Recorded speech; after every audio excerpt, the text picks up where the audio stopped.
এইবার দেখেন ইমাম আবু হানিফা রাহিমাহুল্লাহ কত বড় চালাক, আর আমরা কত বড় বোকা আজকে দেখি। আবার কথা রিপিট করি, কথা ভিডিওতে যাবে। ইমাম আবু হানিফা রাহিমাহুল্লাহ কত বড় চালাক মানুষ, কত বড় পণ্ডিত মানুষ, জ্ঞানী মানুষ, ভালো মানুষ। এই মানুষটা চিন্তা করলো, আমি যেহেতু এত বড় একটা গ্রহণযোগ্যতা পেয়ে গেলাম, বিচারের মাঠে আমার অহংকার আসার হতে পারে, অথবা আমি কোনো বিপদগ্রস্ত হয়ে যাই কিনা, এই আতঙ্কে মরি দেওয়ার আগে বলল, ও আমার সঙ্গী সাথীরা, ইদা সহাল হাদিস ফাহুয়া মাযহাবি, আমার নাম দিয়ে চালানোর দিন আর নাই। পৃথিবীর যে যেখানে আসো সহিহ হাদিস যদি পেয়ে যাও, তাহলে আমার নাম বাদ দিয়ে ওই হাদিসটাই মানো, মনে করো ওটাই আমার মাযহাব। এই কথা বলে সে দায়মুক্ত হয়ে কবরে চলে গেছে, আর আপনি হলে ফাজলামো করে বেড়াচ্ছেন, লোকটার নাম ভাঙায়, নাউযুবিল্লাহি মিন যালিক। এই যে আপনাদের আশপাশে কোনো এমন কোনো খানকা, এমন কোনো পীর কি নাই যে যাকে মানুষ সেজদা দিচ্ছে? নাই? আছে? আছে। এমন কোনো দরবার কি নাই যেখানে মানুষ গান বাজনাও করে? আছে। এমন কোনো দরবার কি নাই যারা জিকির করতে গিয়ে তারা লাফঝাপ দেয়, বিকৃত কাজ করে? এই মানুষকে যদি ডাক দিয়ে বলেন যে তুমি কোন মাযহাবের, বলেন তো উনি কি আহলে হাদিস বলবে? বলবে আমি হানাফি। এখন আপনি দেওয়ানবাগির ছেলেকে বলেন যে তোমার বাপ তো গেছে, তো তুমি কোন মাযহাবের? আল্লাহর কসম লোকটা হানাফি বলবে। এখন আপনি আটরশিতে গিয়ে বলেন, আচ্ছা আপনারা খাটের কাছে কি বলেন? খাট, খাবার নিয়ে খাটের কাছে এরকম উলু দেন কেন? বরকতের আশায় বাবা মরে গেছে, কোন কালে খাটের উপর শুয়েছিল, এই বরকতের আশায় আপনারা খাটের কাছে খাবার পেশ করেন, আপনি কোন মাযহাবের? আল্লাহর কসম লোকটা হানাফির নামই নেবে। এখন আপনাদের কাছে আমার জিজ্ঞাসা, এই সমস্ত রোগী কি লোকটা রেখে গেছে? এই অন্যায় করার জন্য কি তিনি বলছে যে আমার নামে এগুলো করো? শাহজালালকে একটা গালি দিয়েছি, কোনো মায়ের বেটা প্রমাণ করুক। শাহজালালকে আমার নাম বলার সাথে সাথে বলি রহিমাহুল্লাহ, তার প্রতি আমাদের সুধারণা। তিনি দাওয়াতি কাজ করেছেন এই বাংলার মাটিতে, মানুষের ভুলও আছে, তার ভালোও আছে, কিন্তু তাকে আমরা কোনোদিন একটা কটু কথা বলি নাই। তবে কষ্ট লাগে যখন দেখি তার নাম ভাঙিয়ে ওখানে জট কমিটিরা গাঁজা টানে আর চিৎকার করে। আব্দুল কাদের জিলানীর সাথে আমাদের দুশ্মনী নাই, তার প্রমাণ হলো তার গুনিয়াতুত তালেবিন। ওই বইটা যদি সামনে নিয়ে আসেন, আপনি পড়ার পরে বলবেন এই বইটা কি সত্য নিয়ে লিখে গেছে? ওনাকে জিজ্ঞাসা করা হলো, আমরা বুঝবো কিভাবে যে বেদাতি কারা? আব্দুল কাদের জিলানী বলল, তিনটা আলামত আছে। কয়টা? তার এক নাম্বার একটা কমন আলামত আছে, যেই যুগে যারা কোরআন এবং হাদিসের উপর আমল করে তাদেরকে নামে বেনামে যারা ব্যঙ্গ করবে তারা হলো বেদাতি। সুবহানাল্লাহ। আপনি আশ্চর্য লাগতেছে না শুনে? অথচ তার নাম ভাঙিয়ে কাদেরি তরিকার লোক তারা কি করতেছে? নোংরামি, মানুষকে সেজদা দিচ্ছে, নাউজুবিল্লাহ। আমার বক্তব্যের বিষয় আজকে হলো, প্রত্যেকটা নবী রাসূল এবং ইমামগণ তারা জাতিকে বলেছে, শোনো আমি কিন্তু সৃষ্টিকর্তা না, আমি আল্লাহর দাওয়াতি কাজ করেছি মাত্র, আমি আল্লাহ না, আমি কিন্তু দায় মুক্ত হতে চাই, তোমাদের হিসাব তোমাদেরকেই দিতে হবে। ফাতেমাকে বলতেছি, ইয়া ফাতেমা, হে আমার বেটি ফাতেমা, মুহাম্মদ বিনতে ফাতেমা, হে আমার কলিজার টুকরা ফাতেমা, শোনো, দুনিয়ায় পিতা হিসেবে যদি কোনো কিছু জরুরি লাগে আমাকে বলো, সাধ্য অনুযায়ী আমি দিয়ে দেব। তবে মরার পরে মুহাম্মাদের মেয়ে হিসেবে আলাদা কোনো সুযোগ সুবিধা পাবে না। আমলে সলে করেই আল্লাহকে সন্তুষ্ট করতে হবে। বিচারের মাঠটা বড় কঠিন। কুল্লুহুম আতিহি ইয়াউমাল কিয়ামাতি ফারদা, প্রত্যেককে একা একা আল্লাহর সামনে দাঁড়িয়ে হিসাব দিতে হবে। এটা কি একটু ভাবছেন কোনোদিন যে একা একা দাঁড়াতে হবে আল্লাহর সামনে? সারা জীবন সূরা ইয়াসিন পড়েছেন, আমি একটা আয়াতের অল্প একটু পড়ব, বাকিটা আপনারা পড়বেন। আউযু বিল্লাহি মিনাশ শাইতানির রাজিম। ওয়ামতাজুল ইয়াউমা, হাবিব বলল সবাই জানেন, ওয়ামতাজুল ইয়াউমা আইয়ুহাল মুজরিমুন। এইরকম একটা বিশাল কাতার মনে করেন আছে বিচারের মাঠে, তো সবাই মনে করবে যাক আমরা তো মিলেমিশেই আছি। যেভাবে আমাদের সমাজের লোক মনে করে, আমাদের ফিতনাবাজ মনে করে আমরা কত সুন্দর মিলেমিশে সবাই আছি। হঠাৎ করে আল্লাহর পক্ষ থেকে ঘোষণা আসবে, ওয়ামতাজুল ইয়াউমা আইয়ুহাল মুজরিমুন, হে বেঈমানরা, অপরাধীরা, তোমরা একটু আলাদা কাতার দাও তো, কাতারটা আলাদা করো তো। দুনিয়াতে এমন কোনো বাজার নাই ডেমরাতে যেই বাজারে মাছ কিনতে গেলে আপনাকে বলবে তুমি কি ফজর পড়ছো, এই কথা বলে? দুনিয়াতে এমন কোন নদীর মাছ নাই যেই মাছ ধরতে গেলে মাছ আপনাকে বলতেছে তুই যদি জুমার নামাজ না পড়িস তো আমি ধরা দেব না। আছে? পৃথিবীর কোন কাঁচা বাজার নাই ওখানে লেখা এখানে শুধু মুসলমানের বাজার, হিন্দু বিক্রি করব না। আছে লেখা? আল্লাহ স্বাধীনতা দিয়ে দিয়েছে স্বাধীন মতো। হঠাৎ করে আল্লাহ স্বাধীনতা কেড়ে নিয়ে বলবে কাতারটা আলাদা দাও তো, একটু আলাদা করো, একটু কাতার ভিন্ন করে দাও, পাপীর আলাদা সিরিয়াল দাও, তখন পরিস্থিতি এত জটিল হবে, মানুষ তাদের হাত কামড়াবে আর বলবে ইয়া লাইতানি ইত্তাখাযতু মা'আর রাসূলি সাবিলা, হে আল্লাহ, কামড়াবে আর বলবে আল্লাহ আজকে যদি ঠাকুর পূজা বাদ দিয়ে তোমার নবীকে মেনে নিতাম আমার কত ভালো হতো, আমি ওই কাতারে থাকতে পারতাম। সুবহানাল্লাহ। প্রত্যেকটা লোক তখন বিপদে থাকবে, মার খেতে খেতে তখন তারা বলবে আল্লাহ আমরা যেহেতু রিমান্ডে ঢুকে পড়েছি, আমাদের সাথে আরো 2 জন পাপী আছে, 1 রাজনৈতিক নেতা, 2 বড় হুজুর। কি বলছি বলেন? ওয়া কুবারানা ফাদাল্লুনা সাবিলা ওয়া সাদাতানা, হে আল্লাহ আমাদের জাহান্নামে দিছেন, আপনি নেতাদেরকেও ঢুকায়ে দেন যাদের ফোনে আমরা বড় বড় পাপ করে ফেলেছি। 2 বড় হুজুরের জন্য কিছু করেন, আমরা 40 বছর ইমামতি করার কারণে তার বিরুদ্ধে কিছু বলা তো দূরে থাক, তাকে আমরা আল্লাহর পরেই মনে করেছি। তিনি জুমার খুতবায় হ্যাঁ বললে হ্যাঁ, তিনি না বললে না, তিনি যা বলেছে তার কথা মতো চলেছি। 30 বছর মিলাদ পড়েছি, 30 বছর আমরা মৌতি খানা খাইছি, 40 বছর আমরা জর্দা খাইছি, কারণ আমরা আলেমের মুখের দিকে তাকাইছিলাম, তিনি যেটা বলে সেটাই আমরা ধর্ম মনে করেছি। জাহান্নামে যদি আমি যাই তো ওনাকে আগে দেন। এইবার বলবে দি'ফাইন মিনাল আযাব, আল্লাহ আমাকে যদি ফেরেশতারা লাঠি দিয়ে একটা পিটা দেয় তাহলে আমার হুজুরের দিবেন ডবল পিটা। দি'ফাইন মানে হলো তাসনিয়ার সিগা, আলেম মানুষ জিজ্ঞাসা করে দেখেন কি ভাই কথা বুঝতেছেন নাকি? দি'ফাইন মিনাল আযাব, আল্লাহ আমাদেরকে যদি 1 শাস্তি দেন তাদেরকে দিবেন ডবল শাস্তি, কারণ তাদের কথার মাধ্যমে আমরা এই দুনিয়ায় এই বিদআতগুলো করছি, শিরকগুলো করছি। বলেন না নাউজুবিল্লাহ। পরিস্থিতি আপনাদের কঠিন লাগতেছে না? বিচারের মাঠটা কি রকম হবে? সূরা মুলকের নাম শুনছেন কারা বলেন? মাশাআল্লাহ। সূরা মুলক যদি কেউ রাতে পড়ে তার ফজিলতটা কি একটু বলবেন কেউ? আলহামদুলিল্লাহ, তার জন্য যথেষ্ট হয়ে যাবে। ও যদি মারা যায় কবরের শাস্তি আমার আল্লাহ ক্ষমা করে দেবে। সুবহানাল্লাহ। এই সূরা মুলক তাবারাকাল্লাযী বিয়াদিহিল মুলক শেষ হওয়ার পরে একটা আয়াত আছে। এই আয়াতের অর্থ আমরা যখন হিফজখানায় পড়তাম, আমার এক বন্ধু আছে এখানে হাফেজ, আমাদের উস্তাদরা কি বলতো দেখেন, আল্লাযী খালাকাল মাউতা ওয়াল হায়াতা লিয়াবলুয়াকুম আইয়ুকুম আহসানু আমালা। আমাদের হুজুররা অনুবাদ করতো কি, আমি আল্লাহ মানুষের হায়াত আর মউত সৃষ্টি করেছি এটা পরীক্ষা করার জন্য। এ পর্যন্ত ঠিক, কে কার চাইতে বেশি আমল করতে পারে, এটা আমাদের হুজুররা পড়াতো আমাদের। এই জন্যই শবে বরাতে আমার এই বন্ধু পড়তো 80 রাকাত, আমি বলতাম 82 রাকাত, অন্তত 2 রাকাত আগায় ছিলাম। আরেকজন আবার একটু পরে বলতেছে হুজুর আমি 120, মানে রাকাত সংখ্যা বাড়াচ্ছে, আর হুজুরকে বলতেছে আমি সবচেয়ে বেশি রাকাত পড়ছি। সূরা মুলকের এই আয়াত অনুযায়ী উনি হলে ভালো মানুষ, কারণ বেশি রাকাত পড়ছে। ঠিক পড়াশোনা করতে করতে অন্তত প্রায় 14 থেকে 16 বছর পরে বুঝতে পারলাম হুজুর যে আয়াতটা বুঝেছে যে এইভাবে আমার নবী সাল্লাল্লাহু আলাইহি ওয়াসাল্লাম বলেননি। আমার নবী বলেছে শোনো, আহসানু আমালা শব্দের অর্থ ওই আমল যেই আমলটা হুবহু আমার নবীর সাথে মিলে যায়। সুবহানাল্লাহ। একটু কমেও না বাড়েও না, হুবহু যেটা, সেটার নাম হলো আহসানু আমালা, উত্তম আমল, আমলে সলেহ। মুহাম্মদুর রাসূলুল্লাহ সাল্লাল্লাহু আলাইহি ওয়াসাল্লাম বিচারের মাঠে তার উম্মতের বিরুদ্ধে সাক্ষী দেবে, শুনছেন কখনো? বিরাট ভয়ঙ্কর ব্যাপার। তার উম্মতের বিরুদ্ধে দাঁড়িয়ে গিয়ে বলবে ওয়াকালার রাসূল, আমার রাসূল বলবে সেদিন, ইয়া রব, হে আল্লাহ, ইন্না কওমি ইত্তাখাযু হাযাল কুরআনা মাহজুরা, আমার একটু দাবি আছে, আমার বিচার আছে, আমি উকালতি করব আমি তাদের বিরুদ্ধে যারা আমার উম্মত। কি ব্যাপার, কি হলো, তারা কারা? তখন বলবে ইন্না কওমি ইত্তাখাযু হাযাল কুরআনা মাহজুরা, আমার বিচার তাদের প্রতি যারা কোরআনকে প্রত্যাখ্যান করছে। কি করছে? কোরআনকে প্রত্যাখ্যান করছে, পরিত্যাজ্য করছে। এটা খেলা কথা পাইছেন?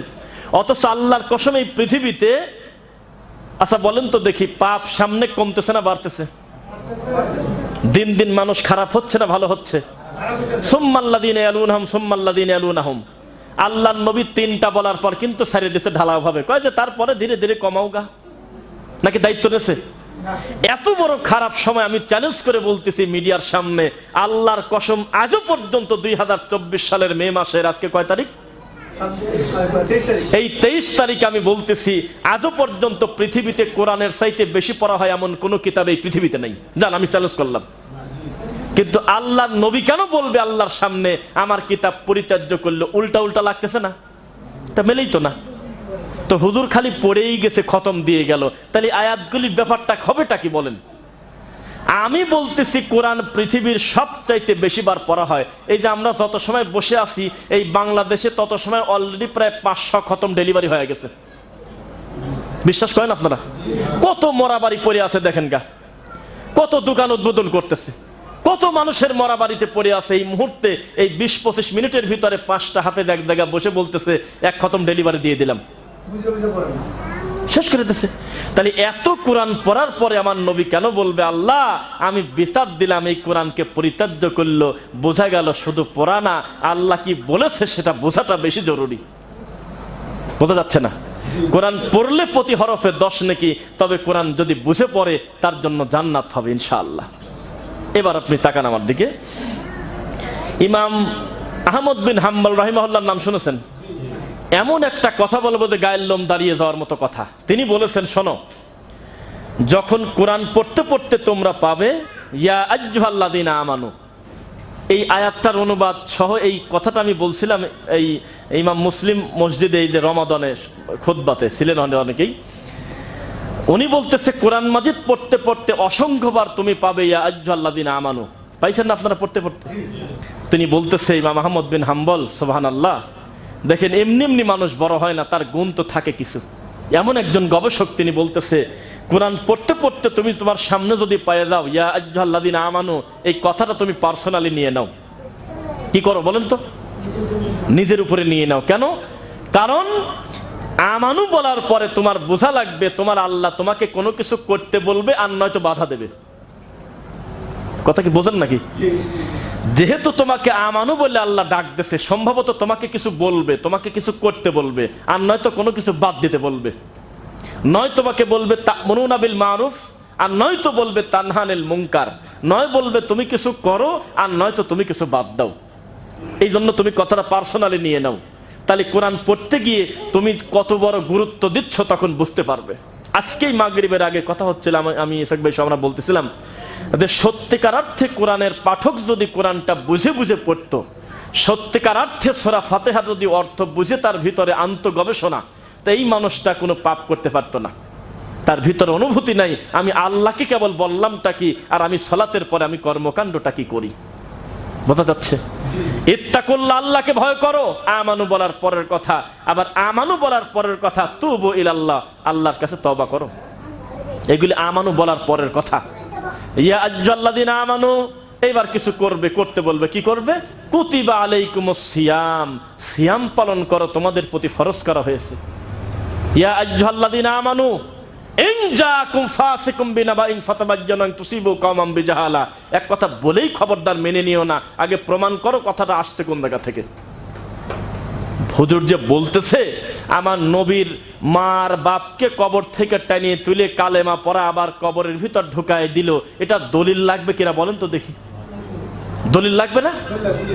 দলিলটা কোন জায়গা?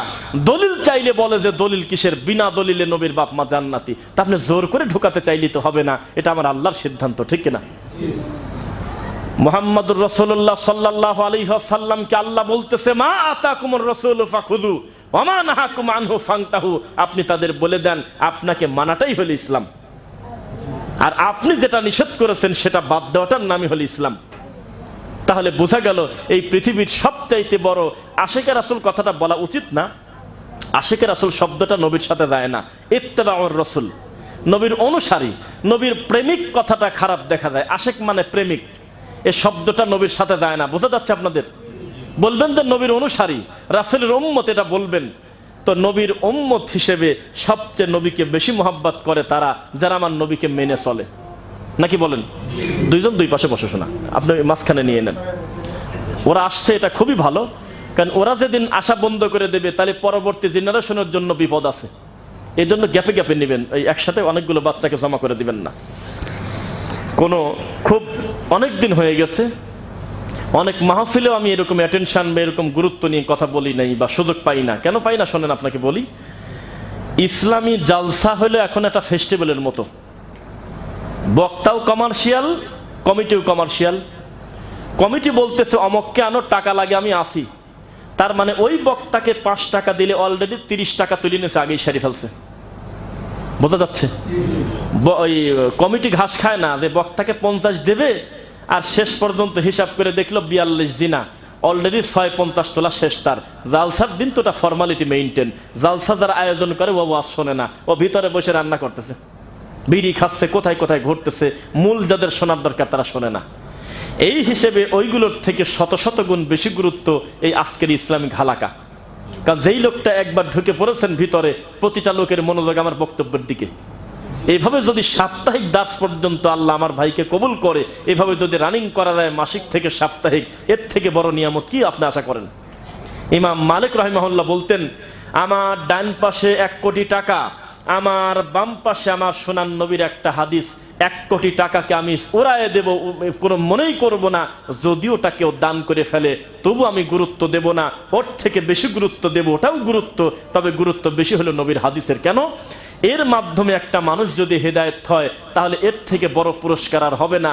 আর এই 1 কোটি টাকা দিয়ে বড় জোর একটা প্রতিষ্ঠান হবে, আবার এই প্রতিষ্ঠানে যদি বেদাত করে তখন কি হবে? আজকে থেকে মাত্র 15-10 বছর আগে যখন দিন বুঝতাম না, তখন যদি কেউ বলতো যে ভাতিজা কি নাতি 1000 টাকা মসজিদে দেব, আমি বললাম আমার কাছে জিজ্ঞাসা করার কি আছে, দিয়ে দেন গা। একটা ছেলেকে মাদ্রাসায় দেবো, দেন গা, আবার নিয়ত করছেন দিয়ে দেন গা, শেষ। কিন্তু এখন যদি কেউ বলে যে 1 লক্ষ টাকা আমি দিনী কাজে দিতে চাচ্ছি, তখন আর বলি না যে কোনো মসজিদে দেন, কারণ ওই প্রতিষ্ঠানে টাকা দিলে নেকির পরিবর্তে গুনাহ হবে, যেখানে আমার রাসূলের বিরোধিতা করা হয়। টাকা দিয়ে নেকির পরিবর্তে পাপ হবে, কারণ তাদের হাতে যত বেশি টাকা দিবেন ততই টাকা পেয়ে আমার নবীর দ্বীনের ক্ষতি করবে আরো বেশি। আর তাওহীদপন্থী মানুষের হাতে যত বেশি টাকা দিবেন, এই টাকা পেয়ে আল্লাহর তাওহীদের কল্যাণ করবে সে, ঠিক কিনা বলেন? এবার আসেন, হুজিবাতিন নারু বিশ-শাহাওয়াত ওয়া হুজিবাতিল জান্নাতু বিল মাকারিহ। হাদিসের রাবি আবু হুরায়রা রাদিয়াল্লাহু আনহু, সহিহ বুখারীর হাদিস। নবী সাল্লাল্লাহু আলাইহি ওয়াসাল্লাম বলেছে, পৃথিবীর মানুষকে জানিয়ে দাও জাহান্নামটা ঘিরে আছে মানুষের পছন্দনীয় তার মনের চাওয়া পাওয়া দিয়ে, আর জান্নাতটা ঘিরে আছে বিল মাকারিহ, কষ্ট ক্লান্ত পরিশ্রম দিয়ে, বহু ত্যাগ আছে। এত সস্তা না। আজকে বাংলাদেশে যেখানে কোনো একটা বাজারে যদি 30টা দোকানও থাকে, ছোটখাটো দোকান 30টা তো যে কোনো মার্কেটেই থাকে, সেখানে যদি আমার মতো ছোটখাটো একেবারে সোনোপুটি বললে ভুল হবে, তার থেকেও কম আমি, আমার মতো মানুষও যদি আমি 5 মিনিট কোনো একটা ব্রেঞ্চে বসে থাকি বা কারোর জন্য দাঁড়াই, ওই 30টা দোকানের ভিতর থেকে অন্তত 2-4 জন লোক বলে বা তাকায় আসে অথবা বের হয়ে এসে বলে, আপনার নাম মনে নাই তবে মনে হয় কোথাও দেখছি। কারণ হোক না সে অন্য তরিকার, যেহেতু লোকটা ওয়াজ নসিহত শোনে, আমার হাজারো ক্লিপের ভিতর কোনো না কোনো ক্লিপ তার সামনে একবার গেছে মনে হয়। তা আমার মতো মানুষের পরিস্থিতি এমন হওয়ার পরেও আমি আমার নিজের গ্রামের শতকরা 98টা লোকের কাছে আমি খ্রিস্টানের এজেন্ট, আমি হলি ইহুদের দালাল। আমার আত্মীয়দেরকে ধরে ধরে মসজিদের ইমামরা হুজুররা বলে, তোমার নাতি মাসে কত করে টাকা পায় আমেরিকা থেকে? আমি আমেরিকা যাইনি কোনোদিন। কয় কি আমি ইহুদের থেকে বলে মাসিক টাকা পাই? একটা মসজিদ কমিটির লোক তো বলেই ফেললো, কত টাকা আমেরিকা থেকে আনো আনলিমিটেড, তা আমাদের মসজিদের একটু টিউবওয়েল করে দিলেই তো হয়। সি সি সি, মানুষ এই কথাগুলো বলতেছে, তখনও তার মুখে দাড়ি, তখনও তার মাথায় টুপি, তখনও সে কোরআনে হাফেজ, তখনও সে আল্লামা, তখনও সে মুফতি, তখনও সে কোরআনের আলেম। তার মুখ দিয়ে কথাগুলো বের হচ্ছে।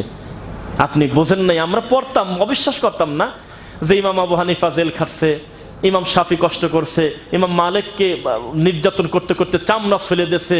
এই বড় বড় লোকের কথা যখন পড়তাম অবিশ্বাসের মতো মনে হতো। কেন জানি মনে হতো একটা কথা, যার নামের উপরে বলতেছে আমি মসজিদে ঢুকে 2 রাকাত পড়ব না, তুই পাল্লি ঠাক, আমি হলে হানাফি। মাগরিবের আজানের পরে 2 রাকাত নামাজ আমরা পড়ি, সেই কারণে এই 2 রাকাত নামাজ যাতে ঠেকানো যায়, আমাদের দেশের ঢাকা শহরে কিছু হুজুর ওই টাইমে হাদিস পড়তেছে বসে। তাহলে বলেন আমি মিথ্যা বলছি বলে কেউ দেখছেন? তাহলে আমি নবীর সুন্নাহ পর্ব পারবো না, নবীর পদ্ধতিতে এটা পারবো না। কেন? বাইনা কুল্লি আযানাইনি সালাহ, নবী বলেছে প্রত্যেক 2 আযানের মাঝে নামাজ আছে। 2 আযান মানে কি বলেন তো একসাথে? আযান আর ইকামত। আজকে কি পড়ছেন আপনারা কয়েকজন আমার সাথে?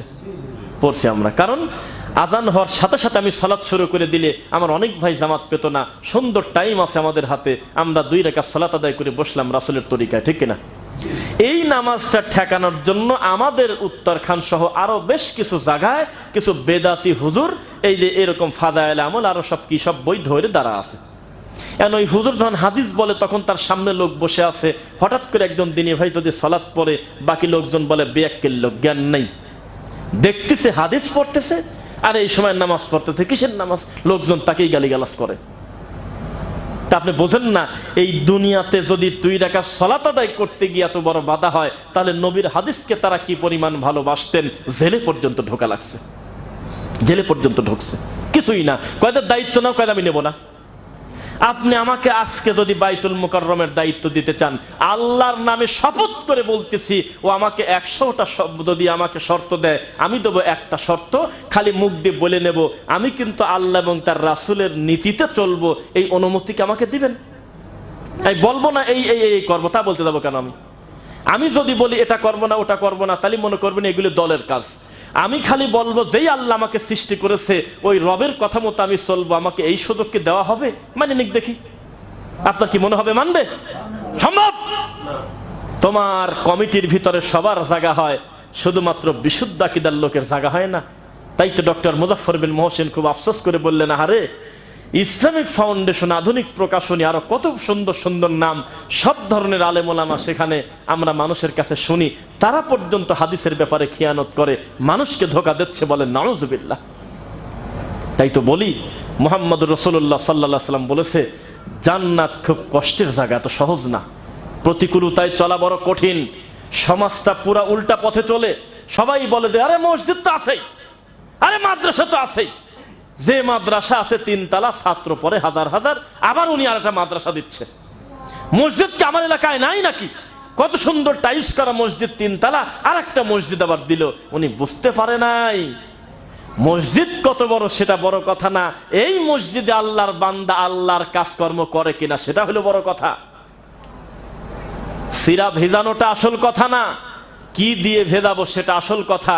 গরুর সেনা দিয়েও কিন্তু সিরা ভেদে না, খাবেন এটা? পরিষ্কার পবিত্র পানি দিয়ে যদি সিরাটা ভেজাতেন তাহলে সে চিরা খাওয়া যেত। ভেজাটা আসল কথা না, কি দিয়ে ভেজাবেন সেটা আসল কথা। আপনাকে মসজিদ করতে কে বলেছে? হজ করতে কে বলেছে? আপনাকে সালাত পড়তে কে বলেছে? প্রত্যেকটা ইবাদতের পাশাপাশি একটা শব্দ দেওয়া এখনো পর্যন্ত অনুবাদ করেন নাই, বান্দা সালাত পড়ো, তবে তোমার মন মতো না, আমার নবী যেভাবে পড়তে বলে সেভাবে পড়ো। কোন জায়গায় লেখা আছে তুমি সালাত পড়ে? কথা বলে শেষ করছে, বলছে সল্লু কামা রাআইতুমুনি উসাল্লি। তুমি তোমার মন মতো রুকু দিও না গো, তুমি তোমার মন মতো সিজদা দিও না। তোমার হাতে ছাড়িয়ে দিলে তুমি হাকে না বানা দিবে না, তোমার হাতে ছাড়িয়ে দিলে তুমি ইউনিয়ন পরিষদ বেঁচে খাবে। তুমি কেবল বললে যে বিড়ি খাওয়া হলো হারাম, আর তোমার জর্দা ঠিক রাখার জন্য তুমি এখন বললে মাকরু। সেই হুজুর ধর্ম বেঁচে খাবে না? এত কিছু ক্লিয়ার করে বলার পরে ধর্মের পরিস্থিতি যদি এমন হয়, তাহলে পুরা নামাজটা যদি বলতো আল্লাহ যে তুমি তোমার মন মতো চালাও, ওই নামাজ খ্রিস্টানদের নামাজের মতো হইতো। মাঝে মধ্যে দ্বিতীয়বার বলতো যে সব সময় দেওয়া লাগবে, তার মানে আছে? আল্লাহ আপনাকে কিছু কিছু জিনিসের এখতিয়ার দেন নাই। ওমা কানা লিল মুমিনিন ওয়ালা মুমিনাতিন ইযা কাদাল্লাহু ওয়া রাসূলুহু আমরান আন ইয়াকুনা লাহুমুল খিয়ারাতু মিন আমরিহিম। শোনো, কোন মুমিন পুরুষ আর নারীর এই অধিকার দেওয়া হয় নাই যে আল্লাহ এবং তার নবীর কথা ওভারটেক করে অন্য কারোর কথা মানবে। বোঝা কি যাচ্ছে? আমাদের এলাকায় একটা লোক আযান দেওয়ার সময় বলতে হলো ফু দিত, তো ফুঁত দিতেই হবে, এটা কি ফরজ? প্রশ্ন করে উত্তর দেন তো। আজান দেওয়ার আগে এটা দিতেই হবে ফরজ? তো ওইটা না করে নতুন একটা মুয়াজ্জিন আনছে যুবক, তো সে এরকম করতেছে, একবার দুইবার টোকা দিয়ে আল্লাহু আকবার উনি আজান দিচ্ছে। অন্যায় হয়েছে? আজান দিচ্ছে। 2 জন মুরব্বী বলেই ফেললো যে আজকালকের ছেলে ফেলে 2 দিনের পড়াশোনা করে 2 পাতার মৌলবী হয়ে নিয়ম বদলা দেয়। কি বদলায়? কয় কত সুন্দর আগে ফু দিয়ে তারপর আজান দিতে, উনি এসে টোকা মারে, কয়দিন পর টোকাও বন্ধ করে দিবেনি। এই টোকার ভিতর কি আছে আমাকে বলেন আপনি? এটা বোঝা যাচ্ছে যে আসলে লাইনটা পাইছে কিনা। এমনি যদি বোঝা যায় হালকা একটু গোতা দিয়ে, তা মূল কামটা তো আজান দেওয়া নাকি? আজানটা মূল কাজ না, কিন্তু ফু দেওয়া গোতা দেওয়া এগুলি জাগতিক ব্যাপার। বুঝতেছি যে কনফার্ম আমার মাইকটা ঠিক আছে কিনা, কিন্তু দীর্ঘদিন ফু দেওয়ার কারণে এই লোকটা ফু না দিয়ে টোকা দেওয়ার কারণে উল্টা উল্টা লাগিয়ে এটা একটা দল তৈরি হয়ে যাচ্ছে। এ মুয়াজ্জিন টেকেই না, কয়টা ফু দেয় না। তো এই লোকের হাতে যদি বলতো বান্দা তুমি তোমার মতো করে হজ করো, তাহলে ওই মসজিদের নববীর গেটে ঢুকে আত্মহত্যা করে মরে যেত। আজকে দেখলাম ওই এটা পাকিস্তানেরই মনে হয় বেশি। আজকে দেখলাম ওই নবীর কবর সুজা, ওরা তো কবর বলে রওজা বলে, একেবারে কবর সোজাসুজি একটা লোক একেবারে উল্টে পড়ে যায়। ওই পানি, বৃষ্টি হয়েছে তো, বৃষ্টি হচ্ছে কিন্তু জানেন, বৃষ্টি বেশ ভালোই হয়েছে, ওই বৃষ্টির পানি টাইনে নিয়ে কপালে মুছতেছে আর চুমা খাচ্ছে আর ওযু করতেছে, হালকা করে কুলি করতেছে। তার ওই আমি যে ভিডিওতে দেখলাম সেই ভিডিও মনে হয় আমাদের দেশের এই সুন্নি টন্নি হবে মনে হয়, আশিকে রাসূল। এই উপরে লেখছে আশিকে রাসূলের নমুনা দেখুন, সোনার নবীজির রওজার পানি দিয়ে আজকে ওযু করার কপাল হলো, তার কপাল কত ভালো। আমিন না লিখে যাবেন না। এখন দেখি যে লোক কমেন্ট করছে 11,000 লোক, আমি খুঁজেই পেলাম না একটা লোক বলল যে এটা অতি আবেগ, কিচ্ছু কয় না, খালি লেখছে আমিন আমিন আমিন। এর লেখে কারা?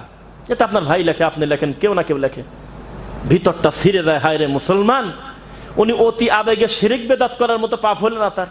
ওই পানি কপালে নিচ্ছে মানে বরকতের আশা। নাউজুবিল্লাহ মিন যালিক। নবী সাল্লাল্লাহু আলাইহি ওয়াসাল্লাম কি বলবো বলেন? আবু বকর রাদিয়াল্লাহু আনহু, নাম শুনছেন? এই যে কেবল বললাম আমি আর ভাই হাদিসটা, ভাই হয়তো আগে শুনছে কিনা। আবু বকর রাদিয়াল্লাহু আনহু হলো ঘোড়ার উপরে বসে আছে, উটের উপরে। তো উটের নাকের এটা কি বলেন আপনারা? নাকে যেটা লাগায় লাগাম, এই লাগামটা খুলে পড়ে গেছে, পড়তে পারে না। পড়ার কারণে তো আবু বকর রাদিয়াল্লাহু আনহু কাউকে বললো না যে তুমি তুলে দাও। করছে কি, উটের ডাইন পারে উরু রান বোঝেন, উরু থোড়া বা উরু এরকম হাঁটুর উপরে, ওখানে গোতা মারছে ডাইন হাত দিয়ে। তো গোতা দেওয়ার পর ওই উট করে কি ডাইন পাটা ভেঙে দিয়ে কায়ত হয়ে যায়। তখন আস্তে করে ওই রশিটা তুলে আবার নাকে পরা দেয়। 2-3 বার এই দৃশ্যটা দেখার পরে সাহাবায়ে কেরাম বলতেছে সুবহানাল্লাহ। আর আমরা যদি এইরকম কোন ইমামের কষ্টের সময় সুবহানাল্লাহ বলতাম, লোকজন টিটকারি করতো, এই লোকটা বিপদে পড়ছে সুবহানাল্লাহ বলতেছে। সুবহানাল্লাহ কোথায় বলতে হয় জানে না। যেমন মিনহা খলাকনাকুম ছিল কোরআনের আয়াত, পড়লে প্রতি হরফে 10 নেকি, ওইটা টান দিয়ে বের করে মরা মাটি দেওয়ার দোয়া মনে করে পড়লে পাপ হবেই। বুঝেন নাই মনে হয়? ইন্নী ওয়াজ্জাহাতু কোরআন মাজিদের আয়াত, আল্লাহর কসম কোরআনের আয়াত। এটা মাঝে মধ্যে আমার নবী হাত বাঁধার পরে সানা হিসাবে পড়তেন। এমনি পড়লে একটা নেকি কম বেশ হবে না, 10টা নেকি হবে অন্যান্য আয়াত পড়ার মতো। কিন্তু এটা টান দিয়ে বের করে নিয়ে এসে জায়নামাজ পাক করার দোয়া মনে করে পড়লে তার 2-3 বার এই দৃশ্য করার পর সুবহানাল্লাহ বলে ফেলছে লোকজন। মানে সুবহানাল্লাহ মানে হলো আশ্চর্য। ইমাম সাহেবের যদি ভুল যায় তাহলে আমরা বলবো আল্লাহু আকবার নাকি? বলে ফেলছেন চলে কি বলবো? দলিল কি? দলিল তো লাগবে। আত-তাসবিহুল লির-রিজাল ওয়াত-তাসফিকুল লিন-নিসা। পুরুষের ইমাম ভুল গেলে তাহলে তোমরা বলো সুবহানাল্লাহ, আর মহিলা ইমামের ভুল গেলে তালি মারো, হাতে হাতে গুতা মারো, যাতে উনি বুঝতে পারে ভুল গেল, শব্দ করার দরকার নেই। হাদিস। কিন্তু আমাদের সমাজে আল্লাহু আকবার বেশি না সুবহানাল্লাহ বেশি? মানে ভুল করতে যায় আর একটা ভুল, টয়লেটের টাঙ্কির ভিতরে আতর খুঁজতেছে, এই হলো পরিস্থিতি। মানে ইমামের ভুল গেছে, পিছন থেকে মুক্তা দেবার আর এক ভুল করতেছে। নাউজুবিল্লাহি মিন যালিক। কথা বোঝা যাচ্ছে? একটা গালির সমাধান কি আর একটা গালি হতে পারে? দেখবেন যে বাস কন্ট্রাক্টরের সাথে যাত্রীর ঝগড়া হয়, শুরু হয়েছিল 5 টাকা ভাড়া কম বেশ নিয়ে, কিন্তু আধা ঘন্টা ধরে ঝগড়া হচ্ছে, ভাড়ার নামই নাই, তুই আমার এটা বললি কে, ওকে তুই আমার এটা বললি কে, মানে অন্য জিনিস নিয়ে শুরু হয়ে গেছে। তো সাহাবীরা বলতেছে সুবহানাল্লাহ, আল্লাহর নবীর মরার পরে এই পৃথিবীতে সবচেয়ে বেশি সম্মান পর হকদার আমরা আপনাকে মনে করি। আপনি হলো প্রথম খলিফা, আপনি হলো রানিং প্রধানমন্ত্রী। তো উটের এই রশিটা কি আমরা তুলে দিতে পারিনি? আমাদের তো লজ্জা করতেছে, এই ছোট জিনিস আপনি কষ্ট করে তুলতেছেন। এত কষ্ট করে আপনি 2-3 বার আমরা দেখলাম যে মাটি থেকে টানে তুললেন, আমাদেরকে ইশারা করলে তুলে দিতাম না? আবু বকর রাদিয়াল্লাহু আনহু যে কথাটা মুখ দিয়ে বলছিলেন, সেম কথাটা যদি আল্লাহর ওয়াস্তে কোনো পীর ফকিররা শোনে এবং সত্যি অন্তর থেকে বিশ্বাস করে, আমার ধারণা এক বৈঠকে সে তার পীর মুরিদি তালাক দিয়ে দেবে, আমার ধারণা। বাকি আল্লাহ জানে, আল্লাহ ভালো জানে। তিনি বললেন, আমি জানি উটের রশিদ তুলে দেওয়ার না দেওয়া কোনো ইবাদতের হালাল হারামের কিছু না। এইটা যদি তোমরা তুলে দিতে, এটা আমার ইবাদতেরও ক্ষতি নাই, এটা কোনো খারাপ কিছু না। এটা মুসলিম ভাই আর এক ভাইয়ের উপকার করতেছে, মাথা থেকে বোঝা পড়ে গেছে, তুলে দিল, কি এমন খারাপ? তারপরে আমি আবার ক্ষমতাশীল একজন মানুষ, ইশারা করলে এরকম 10টা উটও টান দিয়ে তুলে দিতে পারো। কিন্তু আমার এক জায়গা ভয় আছে, তো তাই আমি নিজেই তুললাম। আল্লাহু আকবার। কথাটা বলতে আমার খুবই লাগে, গায়ের লোম দাঁড়ায় দেয়। কি বলে যে আমার বন্ধু, আমার জামাই, আমার কলিজার টুকরা মুহাম্মদ সাল্লাল্লাহু আলাইহি ওয়াসাল্লাম মরে যাওয়ার আগে আমাকে বলছে, ইজা সাআলতা ফাসআলিল্লাহ ওয়া ইজা ইসতাআনতা ফাসতাইজ বিল্লাহ। যা দরকার আল্লাহর কাছে চাও, যা কিছু বলার আল্লাহকে বলো। তো এই সাধারণ জিনিসের জন্য আমি আমার ভাইকে কষ্ট দেবো কেন? আমি তো তুলতে পারি। আর পীর বসে আছে, মুরিদ তার পায়ে তেল দিচ্ছে, নেবেন না? প্রমাণ নেবেন? আপনি বলেন।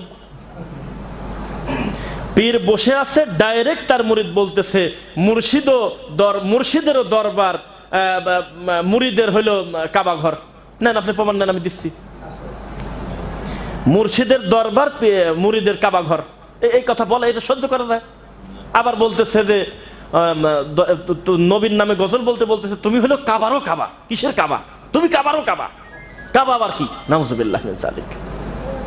আপনারা কি ওমরায় গিয়েছেন কেউ? আলহামদুলিল্লাহ। অনেকে পিছন থেকে যেন বললেন, আপনি গেছেন না? আলহামদুলিল্লাহ। কয়দিন ছিলেন? 15 দিন, তাই না? আমরা গতবার আগের বার গেছি রমাদানে। শিক্ষা আছে, এটা বলি। হ্যাঁ, ওমরাতে আমরা গেলাম। তো ওমরাতে আমরা মক্কায় ছিলাম 8 দিন। কয়দিন? আর মদিনাতে ছিলাম 7 দিন। মোট 15 দিন। 16 নম্বর দিন দেশে চলে আসছি। তো এই 8 দিনে এই মুআল্লিমের কান মাথা শেষ করে ফেলে। মুআল্লিমের বাড়ি বগুড়া। মুআল্লিম একদিন আমার কাছে বসে বলতেছে, হুজুর কি করা যায়? কি হয়েছে? বলে যে মনে করছিলাম যে কাবা ঘরে 8টা দিন সেজদা দেবো, 8 দিন থাকবো, তারপরে চলে যাব, 9 নম্বর দিন হলো মদিনা। কিন্তু হাদিগুলি তো আমাকে শেষ করে দিল। খালি আমার কলিং বিল দেয়, ফোন দেয়, আর কয় যে সোনার নবীর কদমে কখন যা সালাম দেব, রওজা মুবারকে কখন যাবো, এই কথা বলে খালি কাঁদে। এই কথা বারবার বলে। কি করি কন্ত? নাকি এখানে 2-4 দিন কম থেকে চলে যাব? আমি বললাম সেটা আপনার ব্যাপার, আমি আপনাকে কি বলবো, ফর্মালিটিতে আমি বুঝবো না। তবে আমাকে একটু সুযোগ দিবেন, যখন আপনি মক্কা থেকে মদিনার দিকে রওনা দিবেন, এই গাড়িতে বসে আমাকে কথা বলার সুযোগ দিবেন। এমনি আমরা বলতাম ঠিক আছে। গাড়িতে কিন্তু মাইক্রোফোন থাকে নাকি? থাকে নাকি? মাইক থাকে। ওই উনি বলে দিচ্ছে, এখন আপনাদের সামনে আমাদের সফর সম্পর্কে 2টা কথা বলবেন, রফিক বিন সাইদ হাফিজাহুল্লাহ, বা এরকম উনি প্রেজেন্ট করলেন। তখন আমি বললাম, আমার পাশের বেড থেকে, পাশের রুম থেকে, 322 নম্বর রুম থেকে রাত 12টার সময় কান্নার আওয়াজ আসছে। মিথ্যা না সত্য? কয় সত্য। কারা কারা কান্না করেছেন এত মানুষের ভিতরে? আমি তাকে অপমান করবো না, হাত তুলবেন না। কান্না করছেন? হ্যাঁ করছি। আবার সাক্ষী দেন। সত্যি কি 302 নম্বর রুমে খুব কাঁদিছেন? হ্যাঁ কাঁদিছি। কেন কাঁদছিলেন? নবীর প্রেমে, তাই তো? হ্যাঁ। বললাম যে এটাই তো মায়ের থেকে মাসির দরদ বেশি। এটাই তো মানুষ এক জিনিস খুঁজতে গিয়ে আর এক জিনিস হারানো। এটাই তো নদী থেকে উঠে সমুদ্রে লাফ দেওয়া। আল্লাহর নবী নিজে মদিনা থেকে মক্কায় পায়ে হেঁটে কষ্ট করে না খেয়ে 3 দিন 3 রাত ভরে গেছে মক্কায়। জানেন আপনি খবর? সেই নবী এত কষ্ট করছে কাবা, যেখানে একটা সেজদা সমান 1 লক্ষ সেজদা। পৃথিবীতে তার কাছাকাছি আর কোনো মসজিদ আল্লাহর পৃথিবীতে নেই। এখানে সেজদে দিলেন, একটা লোকের ভিতরে কোনো ইমোশন নেই, কেউ কাঁদে নাই, আজ পর্যন্ত কাঁদা দেখে নেই। এই 17টা লোক আমরা একসঙ্গে ছিলাম, আরো অন্য লোক ছিল অন্য সাইডে। একটা লোকের আমি দেখলাম না যে কাবা ঘরে সেজদা দেওয়ার কারণে সহ্য করতে না পেরে সেজদায় পড়ে খালি কাঁদেছে, আমি দেখি নেই কোনোদিন। কিন্তু মুআল্লিম শুধু বলছে আগামীকালকে সকালে মসজিদে নববীতে আমরা রওনা দেব বা মদিনায় যাব। এই কথা বলার সাথে সাথে রাত্রিবেলা হু হু করে কাঁদলেন। কেন কাঁদলেন? সৃষ্টিকর্তার থেকে সৃষ্টি প্রতি এত দরদ কেন? বিষয়টা কি আপনার?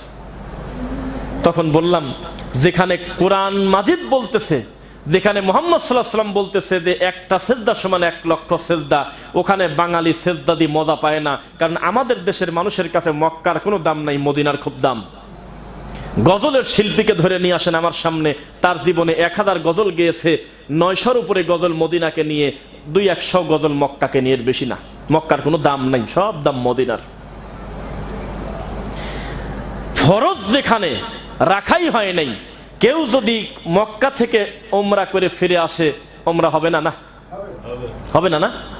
তবে ইমানদার, অন্তরের ভালোবাসা, ওমরা হজ হলেও যেহেতু 3টা মসজিদ পৃথিবীতে আছে, আমার নবী অনুমতি দিয়েছে, এই 3টা মসজিদের নেকির আশা করে যাওয়া জায়েজ আছে। 1 মসজিদে হারাম, 2 মসজিদে নববী, 3 মসজিদে বাইতুল মুকাদ্দাস। এই 3টা মসজিদের নেকির কম বেশি এখানে যাওয়া জায়েজ আছে। তো নিয়ত করার দরকার ছিল যে আমি মসজিদে নববীতে সালাত পড়তে যাব। আর মসজিদে নববীতে গেছে, পৃথিবীতে এমন কৃপণ লোক নাই যে আমার নবীর কবরে সালাম দেয় নেই। আছে এরকম কেউ? ওখানে যাওয়ার পরের পর্ব হলো নবীর কবরের বিষয়টা, কিন্তু যাওয়ার আগে তো আপনি ঘোষণা দিলেন যে নবীর রওজা মুবারকে যাব। আপনার ঘোষণা ঠিক হয় নাই, আপনার বলা উচিত ছিল মসজিদে নববীতে যাব। এটা হলো আমাদের দেশের আবেগ।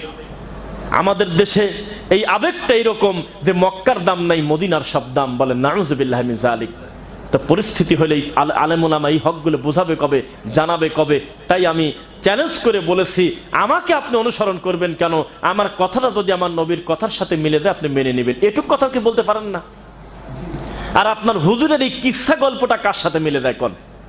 আমার এই মোবাইলে হাজার হাজার গালি তো আসবে, সব এটা তো স্বাভাবিক, বোঝেন না? হোয়াটসঅ্যাপে ভিডিও দিলি খালি গালি।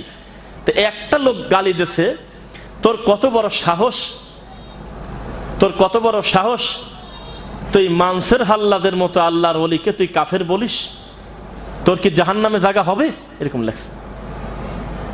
তাই বললাম যে দোয়া করেন জাহান্নামে যেন জায়গা না হয়, ওটা জায়গা হওয়ার মতো জিনিস না, আমি জান্নাতেই যেতে চাই ইনশাআল্লাহ।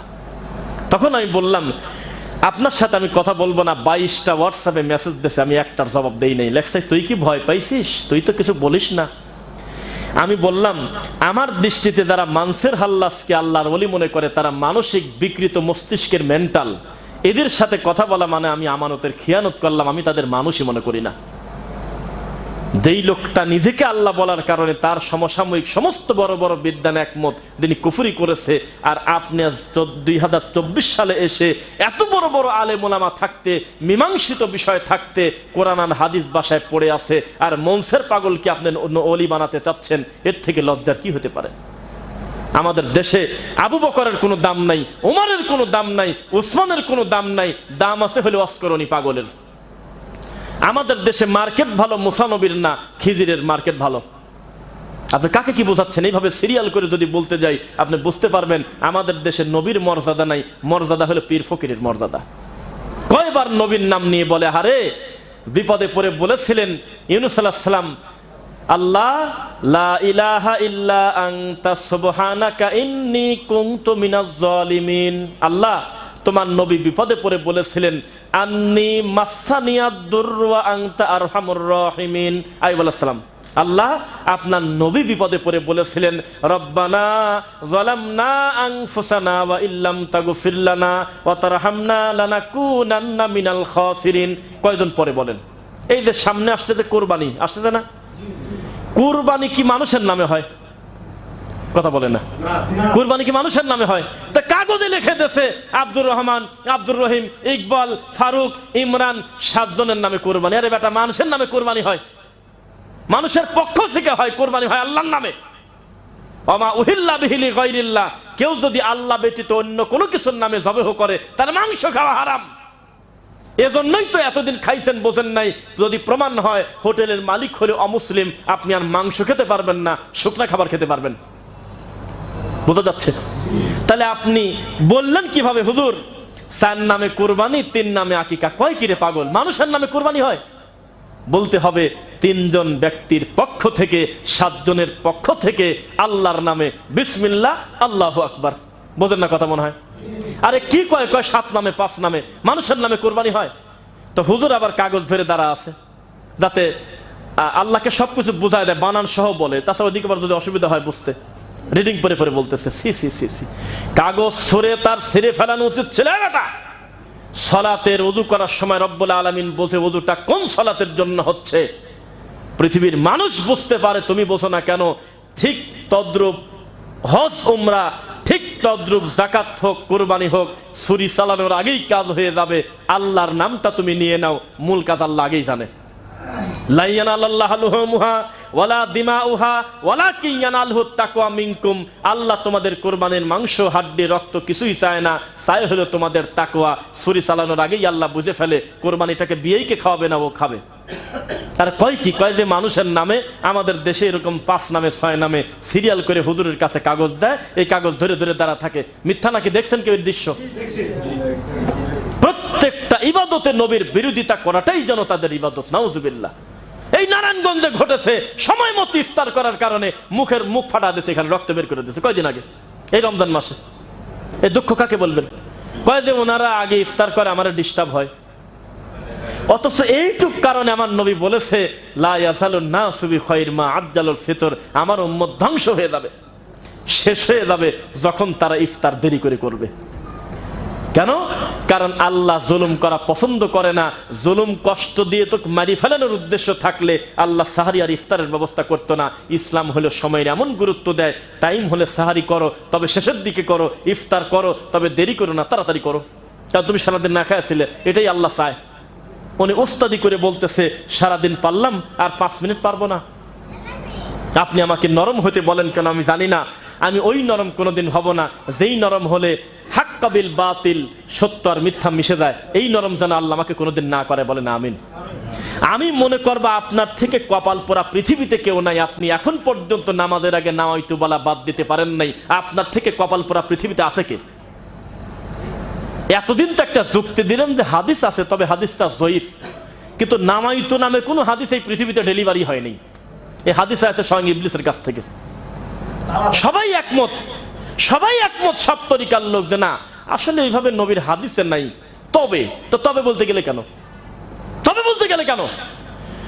ঠিক আছে, নবী আসলে এইভাবে মিলাদ পড়াটা ঠিক না, সাহাবায়ে কেরাম পড়ে নাই। তবে কি কারণ নবীর মহাব্বতের দাঁড়ালে কি এমন পাপ? কিসের সাথে কি বললো? ঈদের মাঠে গিয়ে 1 ঘন্টা নামাজের আগে মানে দেরি আছে, 7টায় চলে গেছে, 8টায় জামাত হতে পারে না। উনি মনে করতেছে আমি মসজিদে আজান দিতে পারি না, আমাকে সবাই রাগ করে, তো যেহেতু মাইকটা পড়েই আছে একটু বার জামাত শুরু হবে, আমি আজান দিয়ে দেই। ঈদের মাঠে হবে না? আজান দেওয়া কি পাপ নাকি? অবশ্যই পাপ। এখানে আজান দিয়ে আজানে জায়েত মেরে দিয়েছে।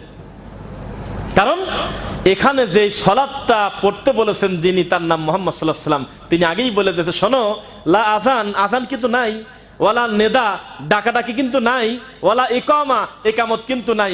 ইমানের গতিতে ঈদের মাঠে চলে যাও, বউ সহ যাও, মেয়ে সহ যাও। যদি তার শরীর খারাপ থাকে, যদি তার পোশাক না থাকে, আর একজনের পোশাক প্রয়োজনে নিয়ে সেদানো যায়। সালাতের এই দৃশ্যটা 2 চোখ দিয়ে তাকায় দেখে, দোয়ায় যাতে শরীক থাকে। তবে এই কথা কিন্তু বলতে পারবে না আর আছে 5 মিনিট, আর আছে 10 মিনিট। এই এলাকা কি বলে? কান মাথা শেষ করে দেয়। জোরে জোরে বলতেছে কর্তৃপক্ষ দায়ী থাকবে না, এবার কিন্তু দেরি টাইম মতো নামাজ পড়ে দেবো। কি বলে এগুলি? অথচ নবীর কথা একবার বললো না যে আমি কেন যুক্তি দিতে যাব? যেই লোকটা জামাত ফেল করবে, ও তো 12টার সময় জামাত দিলে ফেল করবে। আর কুরবানির ঈদে আমাদের এলাকা, আপনার এলাকা আছে কিনা জানি না, গরুর গোসল করাতে যায় সারি, ও গোসল করতে পারে না, ও জামাত ফেল করে। তাহলে আপনি ও যেটাকে কোরবানি দেবে তার থেকে বড় গরু ওকে না বললে আপনার পাপ হবে না? এই লোকটাকে জামাত ঠিক করাচ্ছেন আপনি, যেই লোকটা ফজর নামাজে ইকামত দেওয়ার লোক পাওয়া যায় নাই মসজিদে, আর এখন চলে আসি ঈদের নামাজ পড়তে। এই লোকটার জামাত ঠিক রাখার জন্য কপাল পোড়া জাত এই হুজুর ফকিরের মতো বলতেছে আর আছে 10 মিনিট, আর আছে 12 মিনিট, এবার যদি দেরি করেন তাহলে কর্তৃপক্ষ দায়ী থাকবে না। কয় কিরে পাগল? ওর বলা উচিত ছিল দুনিয়ার সবচেয়ে দামি ইমাম মুহাম্মদ সাল্লাল্লাহু আলাইহি ওয়াসাল্লাম, সবচেয়ে দামি মুসল্লির নাম হলো নবীর সাহাবী শেষ। তাদের নামাজে নামাইতো নাই, তাদের নামাজ ইন্নাত নাই, তাদের নামাজে নামাজের পরে কান্নাকাটি নাই, মোনাজাত নাই, তাদের নামাজের ভিতরে এইভাবে রুকু, এইভাবে সেজদা। তা আমি তাদের মতো হব না, হব কার মতো? বোঝা কি যাচ্ছে? কথায় কথায় বাপ দাদা, ভাই ভাই যত দ্বন্দ্ব হচ্ছে আপনার বাপের কারণে। ভাই ভাই যত দ্বন্দ্ব করতেছেন আপনার দাদার নামে। কেন?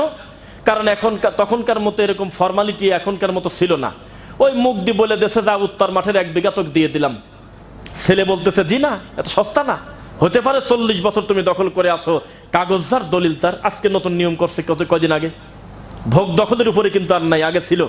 আপনি যদি এই বাড়িতে 50 বছর বসবাস করেন বা দীর্ঘদিন, এই বসবাসের উপরে আপনার একটা সুযোগ সুবিধা সরকার দিত, একটা নামসাম একটা পয়সা দিয়ে লেনদেন করে ওই লোকটাই বাস করবে, ওকে তুলে দেওয়া যাবে না। ইদানিং কিছুদিন আগে 2022 বা 23 সালে মানে একটা নিয়ম করছে, দলিলদার জমি তার, কত বছর দখল করেছে সেটা বড় কথা না।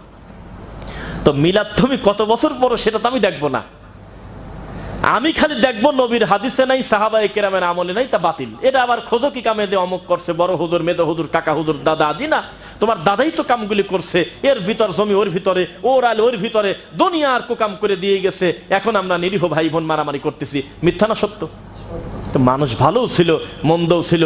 কয় যে আগের মানুষ সরল সোজা ছিল, সেজন্য জমিনে মারামারি করে চাচা মরে গেছে, সরল সোজা না? এখনো মানুষ বলে গ্রামের মানুষ খুব নিরীহ, জমি ভাগ করার সময় বোঝা যায় নিরীহ না। খালি একবার খালি বলেন যে আগামীকালকে আমি আমিন আনবো, জমি ভাগ করবো, 6 মাস কথা বন্ধ করে দেবে, এর নাম হলো নিরীহ।